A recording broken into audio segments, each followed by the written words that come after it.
I didn't realize that killing a few dandelions would hurt so many feelings. So my wish is that you watch this whole video and hear me out. So just for a little context, here is my yard right now. This is allegedly a lawn, but it's mostly weeds as far as the eye can see. And this is the garden.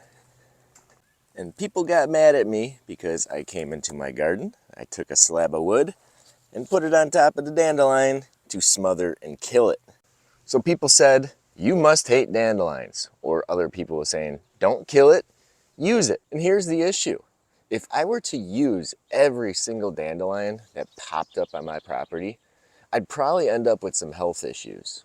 And that's because the 2 acres of lawn that I have here is mostly dandelions. Right now, this time of year, the clover takes over along with the plantain. But in the springtime, you come out here, this whole entire yard is yellow in a sea of dandelions. And that is dandelions that are all forming seed heads that are dropping seeds throughout here.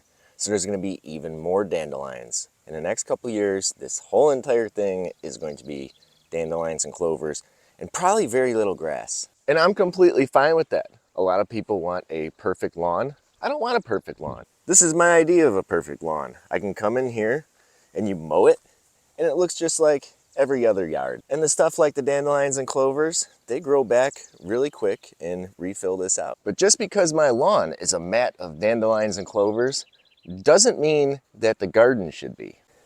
In my garden, I am aiming for cultivated biodiversity. Check out these potatoes here too, grown in the yard waste, looking pretty good. When I'm designing my garden, I am either intentionally planting stuff here in a chaotic mess like this, or stuff pops up on its own, like the borage.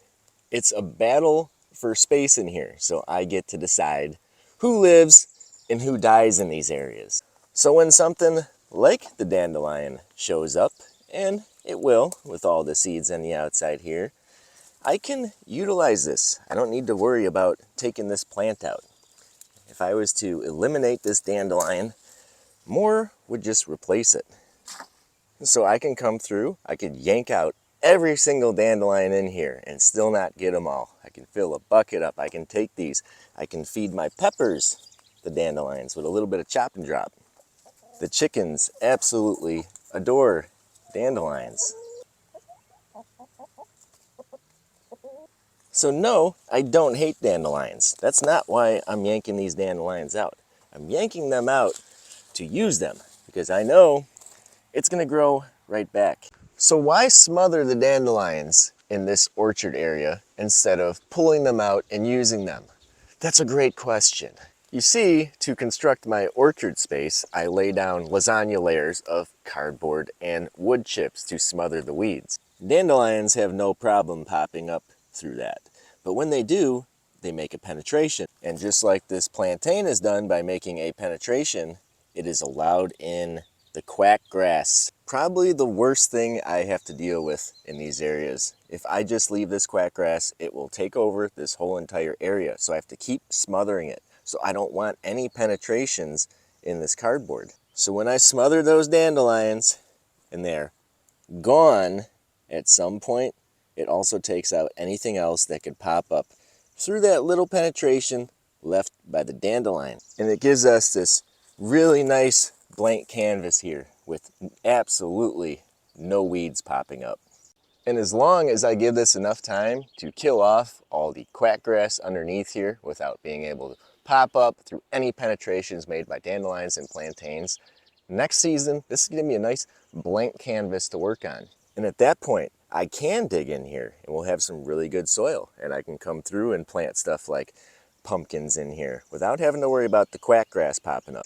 And I really don't want to hear anyone saying any benefits about quack grass because I'm not going to listen to that. So it's nothing against the dandelions. It's just I have a different plan for this area. This is my garden, just like your garden. You can do whatever you want. If you want to leave a bunch of dandelions in there and let them take over, that's perfectly fine. So dandelions are good if you want to eat them. They're really healthy. It's a good first food source for the pollinators, even though it doesn't provide much benefit to the native pollinators, because don't forget, dandelion is not native, especially here in Michigan. So I will pull it and use it when it's inside my garden. But other than that, it's a pick and choose basis. If you want dandelions in your garden, keep dandelions in your garden. If you want them in your lawn, keep them in your lawn. I don't hate dandelions. Thanks for watching.